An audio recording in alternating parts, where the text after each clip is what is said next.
اپنے شو M P جی speech کے ساتھ بلال غوری آپ کی خدمت میں حاضر ہے۔ مقبوضہ کشمیر کو تو فتح نہیں کیا جا سکا، البتہ آزاد کشمیر کو تسخیر کرنے کی مہم بھرپور انداز میں جاری ہے۔ اس مہم کی راہ میں چند مشکلات پیش آ رہی تھیں، اس لیے وہاں پر آئی ایس آئی کے جو سیکٹر کمانڈر تعینات تھے بریگیڈیئر نعیم ملک، انہیں وہاں سے ہٹا کر ایک تازہ دم بریگیڈیئر، جن کے بارے میں یہ کہا جا رہا ہے کہ وہ پیشہ ورانہ صلاحیتوں کے حامل ہیں، بریگیڈیئر ندیم، انہیں I S I Azad Kashmir کا سیکٹر کمانڈر تعینات کر دیا گیا ہے۔ دوسری طرف جو وفاقی وزیر ہیں علی امین گنڈاپور، انہیں کشمیر سے نکل جانے کا حکم جو ہے وہ دے دیا گیا ہے۔ جو الیکشن کمیشن ہے آزاد کشمیر کا، اس نے یہ فیصلہ جو ہے وہ صادر کیا ہے۔ سوال یہ ہے کہ کیا آزاد کشمیر کو فتح کیا جا سکے گا اور وہاں کامیابی کے ساتھ جھنڈے جو ہیں وہ گاڑے جا سکیں گے؟ 25 جولائی کو کیا ہوگا؟ کیا دھند چھا جائے گی؟ نتائج جو ہیں کس طرح کے ہوں گے؟ کون کامیابی حاصل کرے گا؟ آج ہم اسی حوالے سے جو ہے وہ گفتگو کریں گے۔ تو سب سے پہلے بات کرتے ہیں وفاقی وزیر علی امین گنڈاپور کی۔ وفاقی وزیر علی امین گنڈاپور کی قیادت میں جو قبائلی لشکر آزاد کشمیر بھیجا گیا تھا آزاد کشمیر کو فتح کرنے کے لیے، وہ چونکہ بے نقاب ہو گیا اور ناکام ہو گیا ہے، کیونکہ آزاد کشمیر کا جو الیکشن کمیشن ہے اس نے بار بار کی خلاف ورزیوں کا ذکر کرتے ہوئے، سنگین نوعیت کی خلاف ورزیوں کا الزام عائد کرتے ہوئے وفاقی وزیر علی امین گنڈاپور کو بصد احترام یہ حکم دیا ہے کہ وہ کشمیر چھوڑ دیں، کشمیر چھوڑ کے چلے جائیں۔ تو دوسری اہم ڈیولپمنٹ جو ہے، جیسا کہ پہلے میں نے آپ کو بتایا، وہ یہ ہے کہ حالانکہ دوران جنگ، محاذ جنگ پہ جب جو فیصلہ کن مارکہ ہے وہ بپا ہونے میں چند روز باقی ہوں، تو جو کمانڈر ہوتا ہے اسے کسی صورت تبدیل نہیں کیا جاتا، لیکن یہاں پہ ایک غیر متوقع اور حیرت انگیز فیصلہ جو ہے وہ سامنے آیا، اور وہ فیصلہ یہ ہے کہ آزاد کشمیر اور گلگت بلتستان کے لیے آئی ایس آئی کے جو سیکٹر کمانڈر وہاں تعینات تھے، جن کا نام ہے بریگیڈیئر نعیم ملک، انہیں ہٹا دیا گیا ہے اور ان کی جگہ بریگیڈیئر ندیم جو ہیں انہیں وہاں سیکٹر کمانڈر کے طور پر تعینات کر دیا گیا ہے۔ یہ خبر سب سے پہلے سامنے آئی ایک مقامی اخبار کے ذریعے 16 جولائی 2021 کے اخبار میں، یعنی کل جمعہ کا جو اخبار تھا اس میں صفحہ اول پر ایک 3 کالمی خبر جو ہے وہ شائع ہوئی۔ اخبار کا نام ہے جموں و کشمیر، اور یہ مظفر آباد سے شائع ہونے والا روزنامہ ہے اور کثیر الاشاعت جو ہے وہ اخبار ہے۔ تو اس میں جو صفحہ اول پر خبر شائع ہوئی اس میں بتایا گیا کہ آرمی چیف کا سخت ایکشن، اختیارات کے ناجائز استعمال پر بریگیڈیئر نعیم برطرف۔ مزید اس خبر کی وضاحت جو ہے وہ اس طرح سے کی گئی ہے، اگر آپ متن جو ہے اس خبر کا ملاحظہ فرمائیں تو اس میں بتایا گیا ہے کہ جی ایچ کیو رپورٹ کرنے کا حکم جو ہے وہ دیا گیا ہے بریگیڈیئر نعیم کو، اور ان پر الزامات یہ تھے کہ انتخابات میں شدید مداخلت کے جو ہے وہ مرتکب ہو رہے تھے، اور شاید مداخلت جو ہے وہ کوئی اتنا سنگین جرم نہیں ہے، اور نہ ہی یہ بات جو ہے وہ قابل اعتراض تھی۔ اصل بات کیا تھی وہ آگے متن میں چل کے دعویٰ کیا گیا ہے کہ تحریک انصاف کی ٹکٹوں کی تقسیم کے حوالے سے کرپشن کے الزامات اور کہانیاں جو ہیں وہ سامنے آئیں، اور یہ بھی الزام تھا ان پر کہ جو وزیر اعظم آزاد کشمیر ہیں راجہ فاروق حیدر، ان کی حکومت کو انہوں نے آئینی سپیس جو ہے وہ فراہم کی، جس کی وجہ سے آئینی ترمیم لانے میں وزیر اعظم آزاد کشمیر راجہ فاروق حیدر کامیاب ہوئے، اور اس ترمیم کی روح سے آزاد کشمیر کی اعلیٰ عدلیہ کی تقرریوں میں ریاست پاکستان کا جو کردار ہے اسے جو ہے وہ ختم کر دیا گیا۔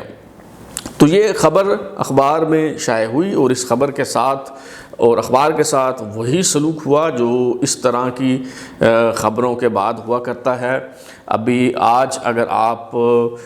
اس اخبار کی ویب سائٹ پہ جائیں تو اس کا جو ای پیپر ہے اس کے صفحہ اول سے یہ خبر غائب ہے، وہاں پہ یہ دستیاب نہیں ہوگی۔ ہاں البتہ اس کے صفحہ نمبر 7 پر جو بقیہ ہے، بقیہ نمبر 32، اس میں کچھ تفصیل جو ہے وہ اس خبر کی موجود ہے، کیونکہ شاید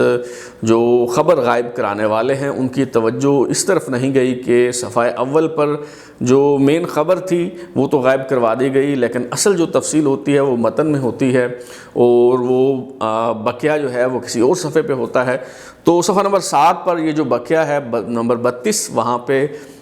اس خبر کا متن جو ہے وہ کسی نہ کسی انداز میں جو ہے وہ موجود ہے۔ تو سوال یہ پیدا ہوتا ہے کہ کیا یہ خبر درست ہے، اور اگر درست ہے تو ISI کے سیکٹر کمانڈر کو آخر کن وجوہات کی بنیاد پر جو ہے وہ ہٹایا گیا ہے؟ تو میرے جو ذرائع ہیں، اعلیٰ سطح کے جو ذرائع ہیں افواج پاکستان میں، انہوں نے اس بات کی تو تصدیق کی ہے کہ واقعی یہ جو ہے یہ ٹرانسفر ہوا ہے، تبدیلی ہوئی ہے قیادت میں۔ جو آزاد کشمیر میں ISI کے سیکٹر کمانڈر تھے بریگیڈیئر نعیم ملک، انہیں ہٹا کر جو بریگیڈیئر ندیم ہیں انہیں وہاں سیکٹر کمانڈر کے طور پر جو ہے وہ تعینات کر دیا گیا ہے۔ لیکن عسکری ذرائع کا یہ کہنا ہے کہ اس میں army chief general Qamar Javed Bajwa کا کوئی ہاتھ نہیں ہے، یا ان کا کوئی عمل دخل جو ہے وہ نہیں ہے، کیونکہ ISI میں جو بھی تقرریاں ہوتی ہیں، جو بھی تبادلے ہوتے ہیں، وہ DG ISI کا جو ہے وہ استحقاق ہوتے ہیں۔ DG ISI نے یہ فیصلہ کرنا ہوتا ہے کہ کس کو کہاں سے ہٹانا ہے، کسے کہاں سے لگانا ہے۔ جو آرمی چیف ہیں ان کا اس حوالے سے جو ہے وہ کوئی کردار جو ہے وہ نہیں ہوتا۔ کاغذی طور پہ، قانونی طور پہ تو یہ بات جو ہے وہ درست ہے کہ جو ISI کے سربراہ ہیں وہ یہ فیصلہ کرتے ہیں، اور ISI جو ہے وہ وزیر اعظم کے ماتحت ہوتی ہے۔ لیکن چونکہ ISI کا ایک جو جنرل ہے، لیفٹیننٹ جنرل، وہ ISI کو ہیڈ کر رہا ہوتا ہے، افواج پاکستان کا ایک جنرل، تو یہ بات جو ہے یہ کاغذی طور پہ، اصولی طور پہ، قانونی طور پر تو درست ہو سکتی ہے، لیکن عملاً جو ہے وہ آرمی چیف کا جو اثر و رسوخ ہوتا ہے وہ اس ادارے پر، اسے جو ہے وہ نظر انداز نہیں کیا جا سکتا۔ بہرحال یہ جو دلچسپ بات یہ ہے کہ ISI کے سیکٹر کمانڈر جو آزاد کشمیر میں فرائض سر انجام دے رہے تھے، جن کا نام بریگیڈیئر نعیم ملک ہے، یہ موجودہ جو DG ISI ہیں لیفٹیننٹ جنرل فیض حمید، یہ ان کے گرائیں بھی ہیں، کیونکہ ان کا تعلق بھی چکوال کے گاؤں سرکلاں سے ہے۔ اگرچہ جو ان کا گاؤں سرکلاں ہے وہ چکوال کے ایک کونے پہ ہے، اور جو لیفٹیننٹ جنرل فیض حمید کا گاؤں ہے وہ دوسرے کونے پہ ہے، لیکن دونوں کا ضلع جو ہے وہ ایک ہے۔ لیکن سوال یہ ہے کہ آخر الیکشن سے چند روز پہلے ISI کے سیکٹر کمانڈر کو یوں عجلت میں تبدیل کیوں کیا گیا؟ یہ کہانی جو اخبار میں بیان کی گئی ہے یہ قرینے کے آس معلوم نہیں ہوتی، اور میرے ذرائع کا یہ دعویٰ ہے کہ اصل کہانی اور اصل مدعا اور اصل معاملہ جو ہے وہ یہ ہے، وہ سیاسی مداخلت کا معاملہ نہیں ہے، بلکہ وہ معاملہ یہ ہے کہ بریگیڈیئر نعیم ملک کو اوپر سے ان کے اعلیٰ حکام نے جو ہے وہ جو ٹکٹوں کی تقسیم کے حوالے سے وہ جو ہدایات جاری کی گئی تھیں، ان ہدایات پر انہوں نے منوان عمل نہیں کیا، اور کچھ معاملات میں جو ہے انہوں نے آزادانہ فیصلے جو ہیں وہ کیے، جس کی وجہ سے جو اعلیٰ حکام ہیں وہ ان سے خفا ہو گئے، وہ ان سے ناراض ہو گئے۔ گویا یوں سمجھ لیجئے کہ ان سے معاملہ جو ہے یہ ہینڈل نہیں ہو رہا تھا، سیاسی بندوبست کے حوالے سے وہ مطلوبہ نتائج جو ہے وہ نہیں دے پا رہے تھے، لہٰذا انہیں ہٹا دیا گیا ہے، اور ان کی جگہ جو ہے وہ ایک تازہ دم جو کمانڈر ہیں بریگیڈیئر ندیم، انہیں ISI کا سیکٹر کمانڈر جو ہے وہ آزاد کشمیر میں تعینات کر دیا گیا ہے، اور اس خبر میں بھی بتایا گیا ہے، اور عمومی طور پہ بھی یہی کہا جا رہا ہے کہ بریگیڈیئر ندیم جو نئے سیکٹر کمانڈر ہیں وہاں پہ آزاد کشمیر میں ISI کے، وہ پیشہ ورانہ صلاحیتوں کے مالک ہیں، اور پیشہ ورانہ صلاحیتوں سے کیا مراد ہے یہ تو آپ جو ہے وہ بہت اچھی طرح سے جو ہے وہ جانتے ہوں گے۔ وہی پیشہ ورانہ صلاحیتیں، ان کا مطلب آپ کو آتا ہوگا کہ وہ ظاہر ہے ان سے مراد یہ ہے کہ سیاسی بندوبست میں جو ہے اور صورتحال کو کنٹرول کرنے میں، ڈیمیج کنٹرول کرنے میں جو ہے وہ کس قدر جو ہے وہ کامیاب رہتے ہیں۔ جو آپریشن ہے، آپریشن آزاد کشمیر کہیں آپ اسے، یا جو بھی اس کا نام جو ہے وہ آپ رکھ لیں، یعنی 25 جولائی کو جو انتخابات ہونے جا رہے ہیں آزاد کشمیر میں، اس حوالے سے جو منصوبہ جو ہے وہ تیار کیا گیا تھا، اس میں ابتدائی طور پہ کچھ مشکلات پیش آئیں۔ دیکھنا یہ ہوگا کہ ISI کے نئے سیکٹر کمانڈر صورتحال کو کنٹرول کر پاتے ہیں یا نہیں، اور وہ توقعات جو سابقہ سیکٹر کمانڈر بریگیڈیئر نعیم ملک جو ہیں وہ پوری نہیں کر سکے، کیا ان اہداف کو نئے سیکٹر کمانڈر جو ہیں وہ حاصل کر پاتے ہیں یا نہیں۔ اور سب سے اہم ترین سوال جو ہے وہ یہ ہے کہ 25 جولائی کو کیا ہوگا، کون سی جماعت جو ہے وہ آزاد کشمیر کے انتخابات میں کامیابی کے جھنڈے جو ہے وہ گاڑے گی، کیا آزاد کشمیر کو بآسانی فتح کیا جا سکے گا، یا پھر یہاں سیاسی بندوبست کو ناکامی کا منہ جو ہے وہ دیکھنا پڑے گا۔ میرا خیال ہے کہ اپوزیشن جماعتیں جتنے مرضی بڑے بڑے جلسے جو ہے وہ کر لیں، لیکن جو زمینی حقائق ہیں